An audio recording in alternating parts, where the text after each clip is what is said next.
وبمحمد صلى الله عليه وسلم رسولا ونبيا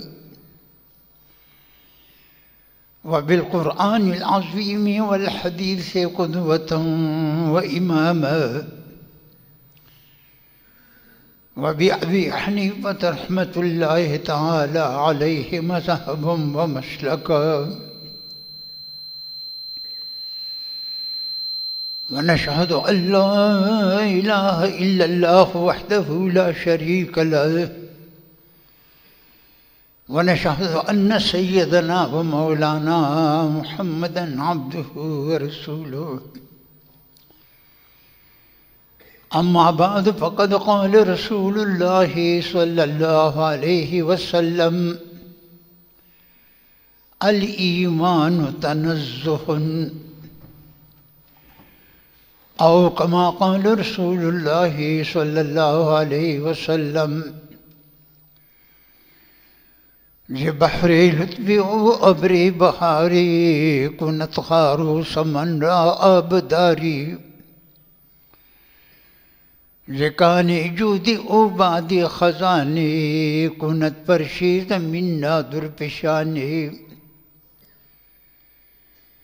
إلهي غنشي أميد بكشاي قلي أزروزي جاويد بن ماي بخندان أزلبي أن غنش باغم يزين قل عطر فرور كن دماغم بيا جامير هاكن شرم ساري جساپو درد پیشارن چداري تعالى الله زهي قيوم دانا توانا يده هرنا توانا درود شريف بشوق سروه اللهم صل على سيدنا مولانا سيدنا مولانا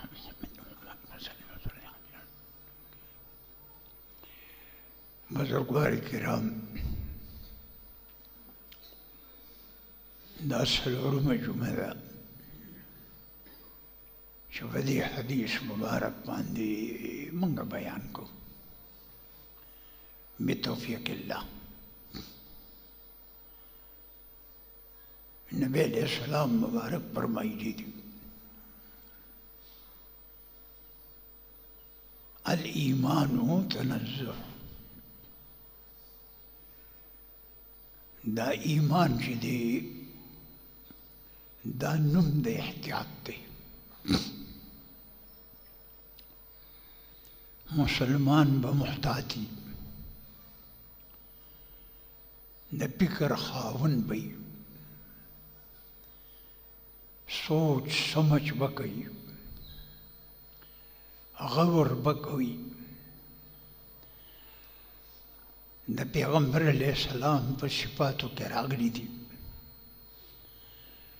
کان متواصل الاحزان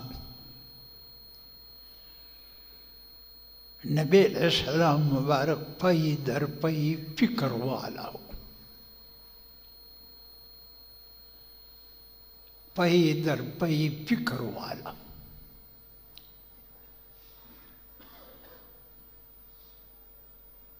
دائم الفکر تے ہمیشہ با فکر کے غرزے دلیو لیس له راحت راحت نو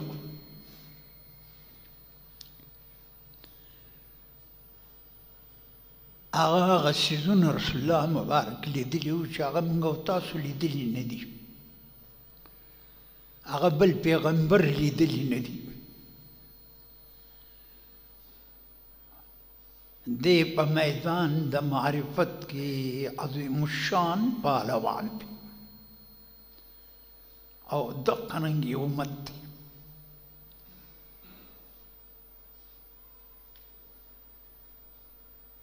نبی علیہ السلام مبارک وی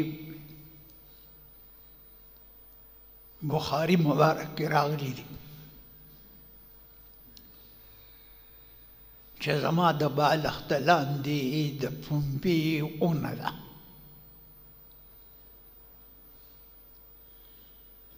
زما د بالښت لاندې د پنبې اونه ده، دا ونه روانه شوه. ما ورته وکتل، دا ونه په شام ودرېده.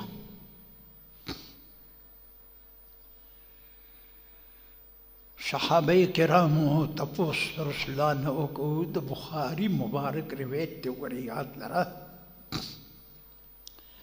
وی حضرت په دې پوه نه شو، وی په آخر د زمانې کې به ایمان د دې مدینې منورې نه شام ته لاړ شي.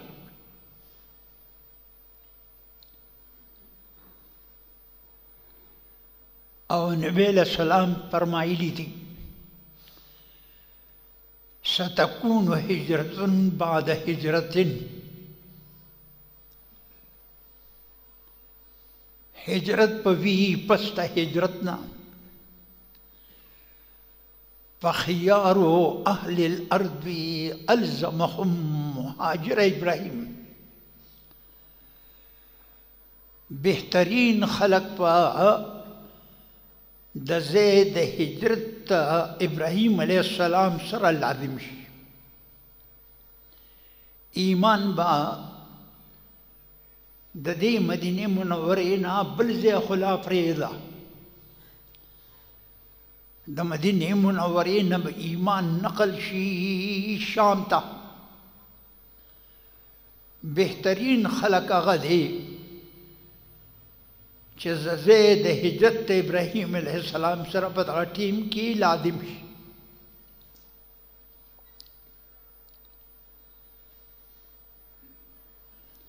دنیا کې اول مهاجر چې د ابراهیم علیه السلام دی.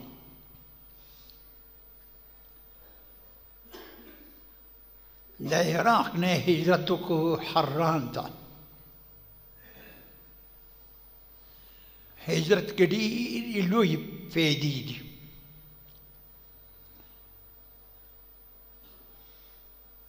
او دغلته ساره بیبي مبارک ورسره وه.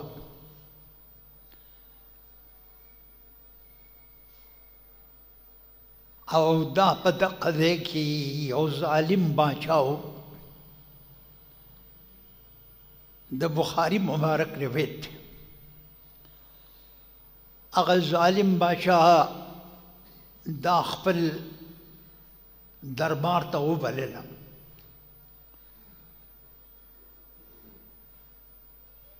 ابراهیم علیه السلام د حاجري بیبي ته وی، دا دغه ته ساري بیبي ته چې دا بادشاه ته بلي ته بوت وی چې دا ما ورته دا ویلي دي چې لکه دا زما خور ده.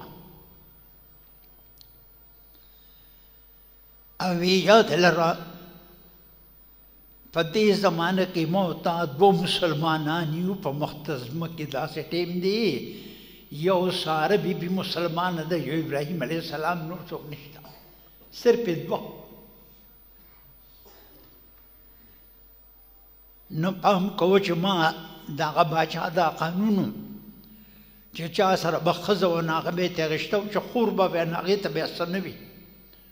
خو د هغې ساري بیبي جمال ته یې چې وکتل نو بس ټینګ نه شو.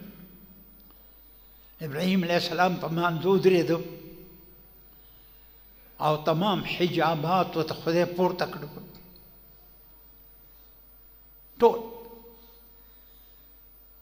اده ټبر لیده. هغه بادشاه دننه چې ناست و هغه ته یې وروستل، ادې ته لاس راغږه و ګوزن پرې راغی رپېده.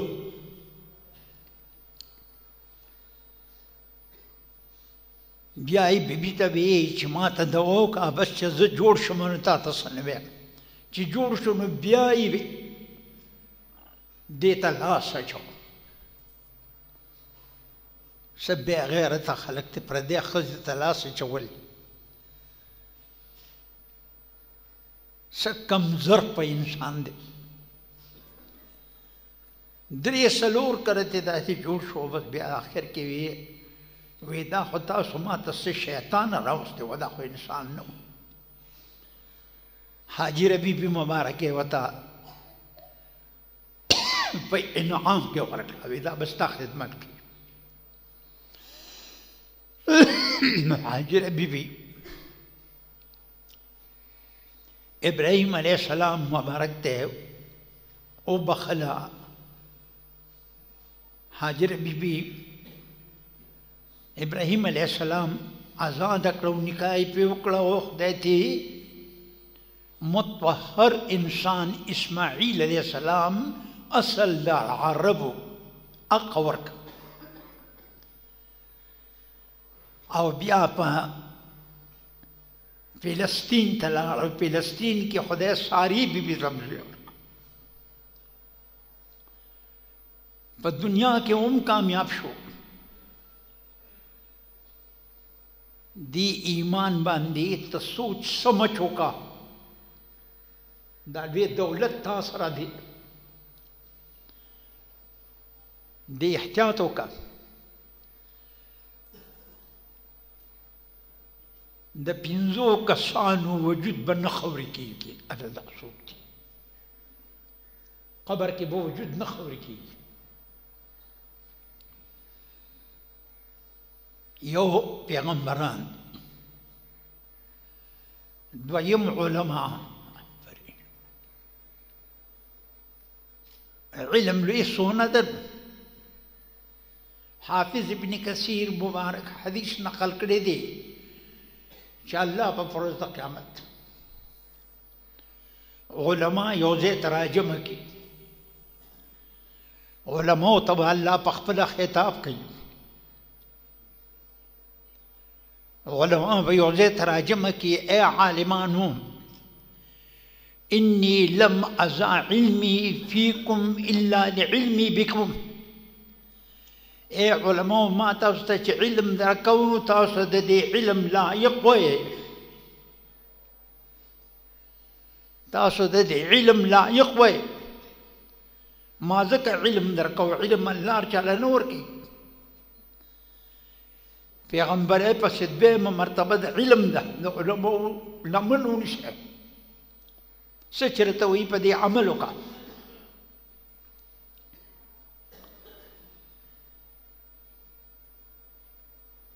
اے علماء ارجعوا فقد غفرت لكم زي جنة ما ټول بخلي دا حدیث ابن کثیر نقل کړی دی یو د پیغمبرانو وجود بن خوري کی دویم علماء دریم د شهیدانو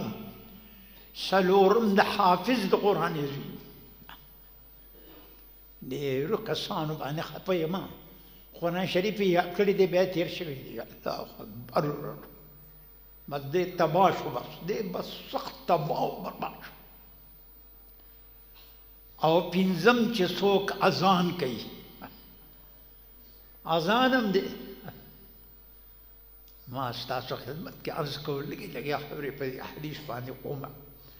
روزي بلندې دي الله دې دا تمام مسلې موږ ستاسو حل کړي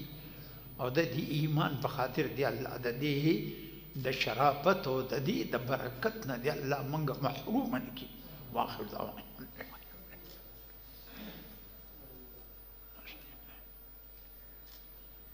مرګ ټول ته کامیاب کړي فاتو بنیاتنا محفوظ